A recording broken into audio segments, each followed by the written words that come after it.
Hey people, just wanted to shoot this quick video. So have great news. Um, I'm finally out of unemployment. I got a setting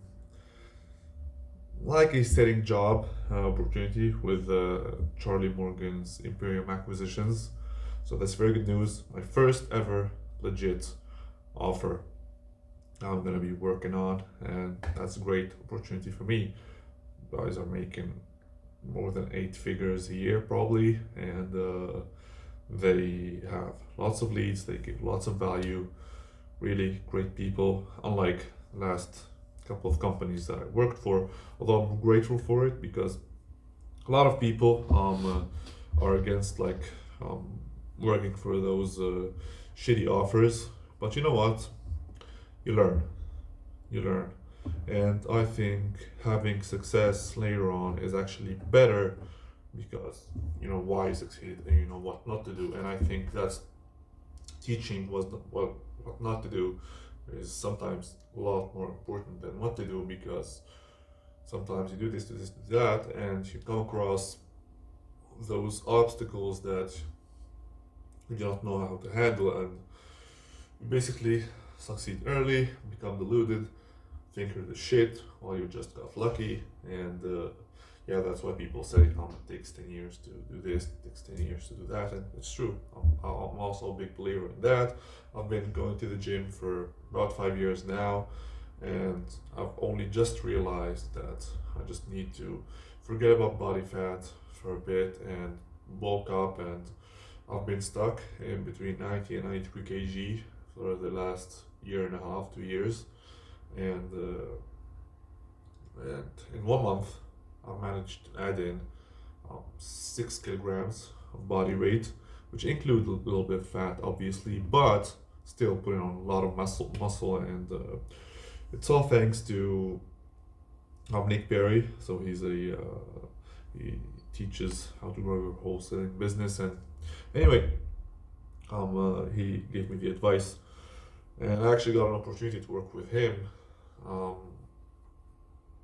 so just because I implemented some of the advice that I'm gonna talk about um, later in the video. So let's talk about what not to do. Okay, what every single person does coming into this industry, without sales industry in general, without watching any YouTube, just watching the sell the dream kind of videos, which I fucking hate.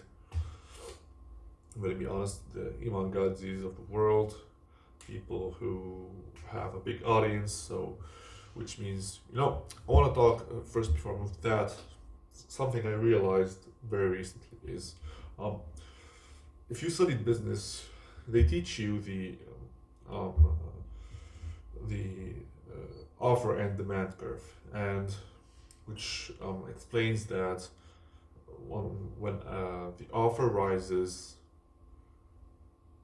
the demand also will rise. Okay, and when you increase the demand, when the demand is increased, you can actually decrease the offer and still um, manage to sell to a lot of people.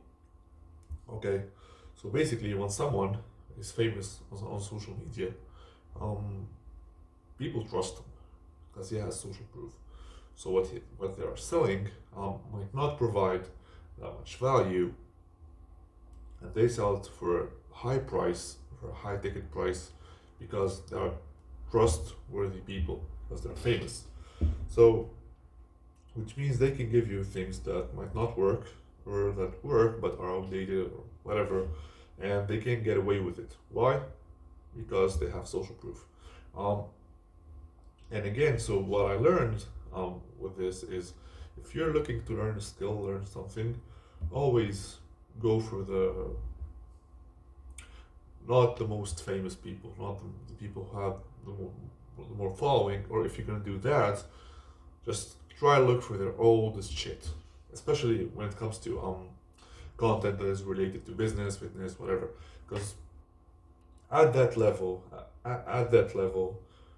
people focus on giving as much value as possible to create a more loyal audience, because you can have 1,000 loyal followers, and you can sell them, and you can basically sell them a good service, which will make you more money than having I don't know, 100,000 just entertainment type followers who will just follow you for the sake of being entertained. So you're not basically helping them whatsoever. Okay, so what you need to do is you need to be looking for the people with 5K followers, 4K, 3K. Those guys give great content because they're not famous yet, so they need to give as much value as possible. So anyway, let's move to the mistakes. So what not to do is, first of all, those job posts, get rid of them. Okay, Indeed, whatever. First of all, people can lie. And even LinkedIn, people lie on LinkedIn. The last company I worked for, the guy's name is Charles, Ruston.io. I don't give a fuck. You can go fuck yourself. He didn't pay me, no communication. He only talks to you when he needs you, and he's fucking rude. Okay, only talks on Slack. A big scammer, makes you think he's like this big corporation, but it's just himself and a couple of Indian and Pakistani appointment setters, which are really great guys. I've actually managed them and had lots of fun. Well, he can go fuck himself. Don't work for that company if you ever stumble upon this video. If you have if you find their job posts. Anyway, for those job posts, what happens is, because there is so much demand for this, and because everyone looks for the easy way. Imagine you post a job, you have a company, and you have 1,000 people coming into your office, or you have like a pile of 1,000, 2,000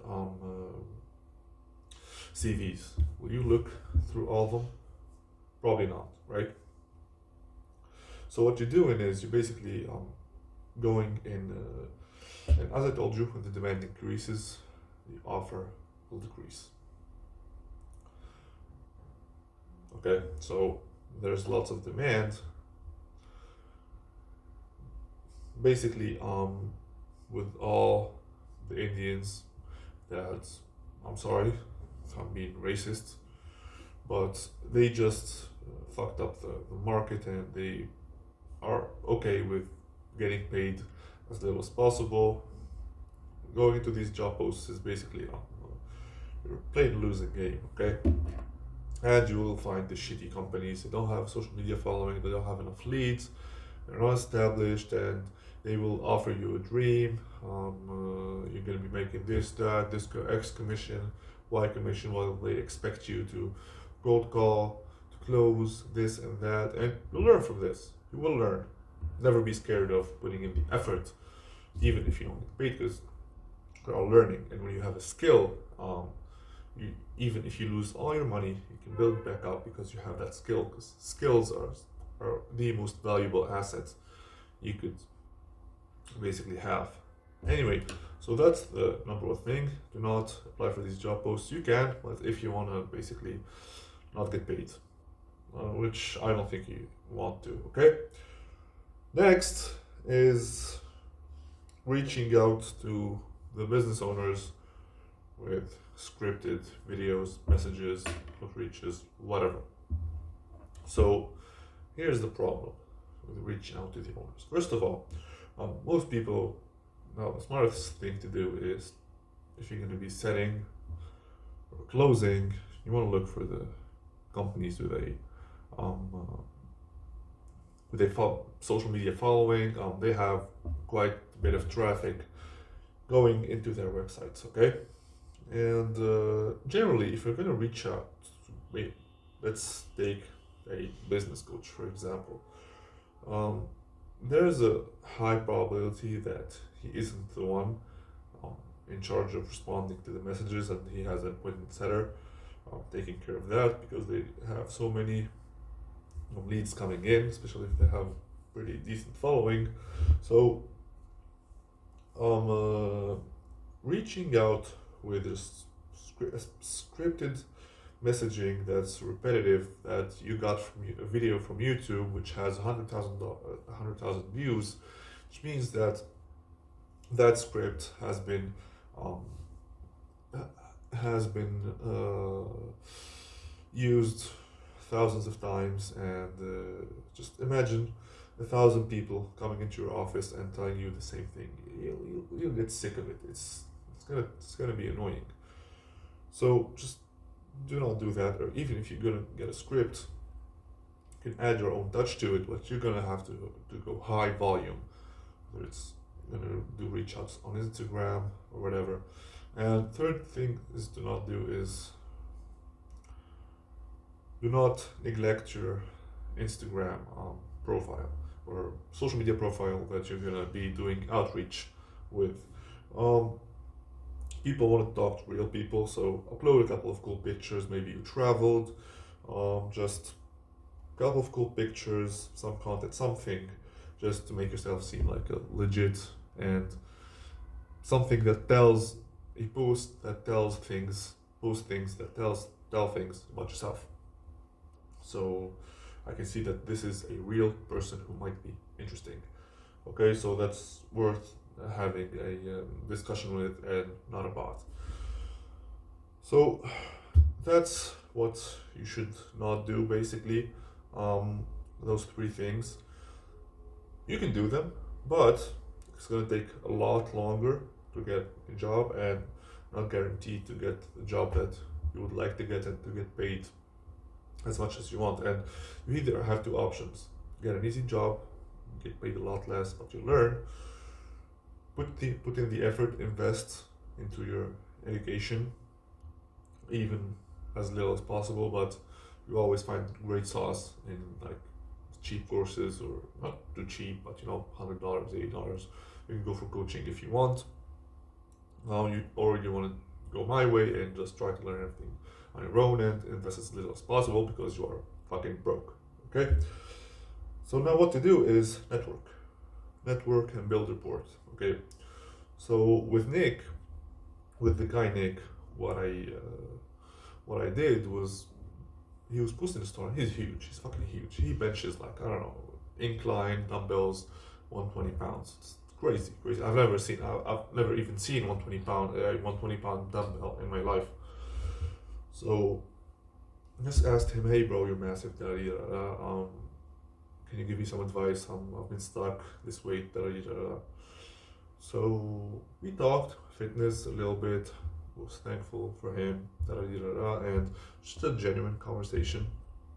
And this is before I started sending some outreach videos that are scripted, but I made them as personalized as possible. Just check the profile and send something, great compliment, and pitch my offer to them for an appointment setting job.